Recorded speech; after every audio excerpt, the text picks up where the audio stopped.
पहा नवीन एपिसोड्स एकदम add free.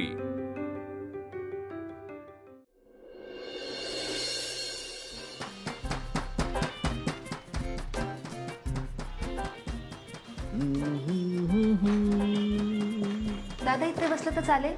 हो हो, अगदी तुमचंच दुकान आहे असं समजून बसा। अहो, असं कसं समजणार? ठीक आहे, मग नका समजू। हाँ, तसं चालेल।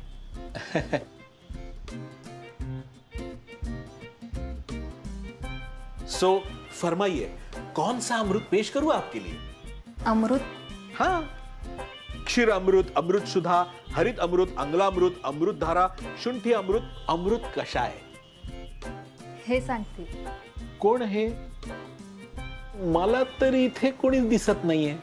अहो तसं नाही, ते गाडी लावतायत। अच्छा अच्छा अच्छा अच्छा, हा हा हा, येऊ देत तुमच्या ह्यांना येऊ देत, मग तुम्ही शांतपणे अमृतची ऑर्डर करा। बसा। अरे नील, काय म्हणतो, कसा आहेस? एकटाच आला? सौर्या कुठे आहे? एकटा कुठे आलोय? अरे काय चाललंय काय? या इथे बसलेल्या ताई म्हणतायत की त्यांचे हे सोबत आलेत, पण मला दिसत नाहीये। तू म्हणतो की तू एकटा आलास नाही, पण मला दिसत नाहीये। अरे काय काय काय चाललंय काय? अहो, कारण आम्ही सोबत आलो आहोत ना, हेच ते माझे हे। अच्छा,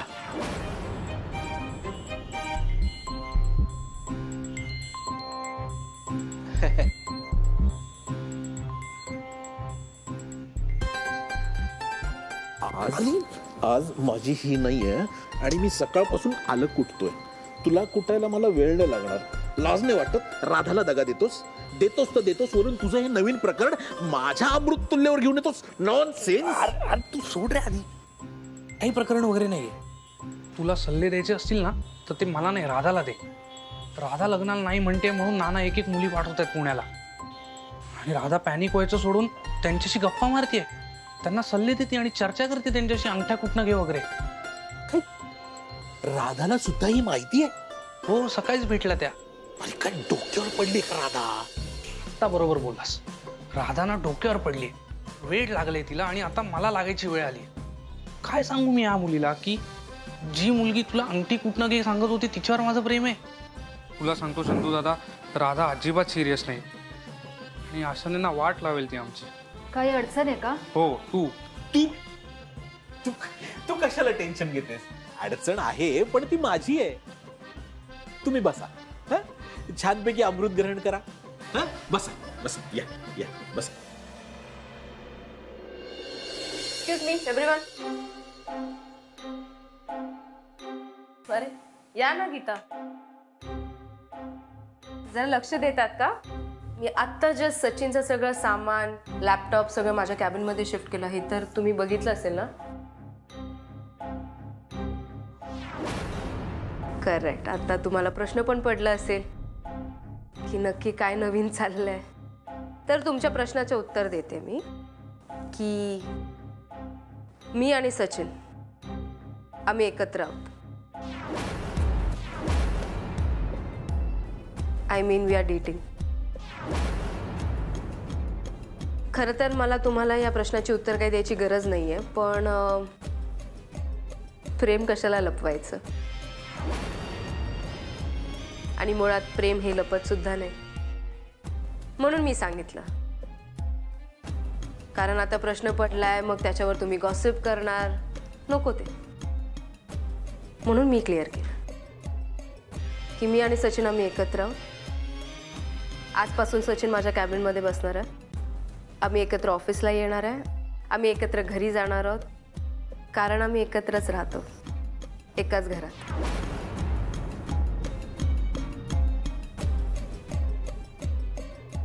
काय असं काय बघताय? तुम्हाला काय बोलायचं नाहीये का? अभिनंदन सचिन सर।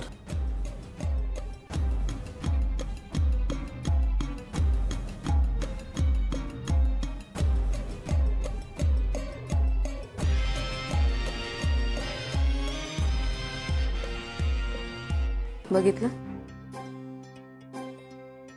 किती रिस्पेक्ट देतात ते?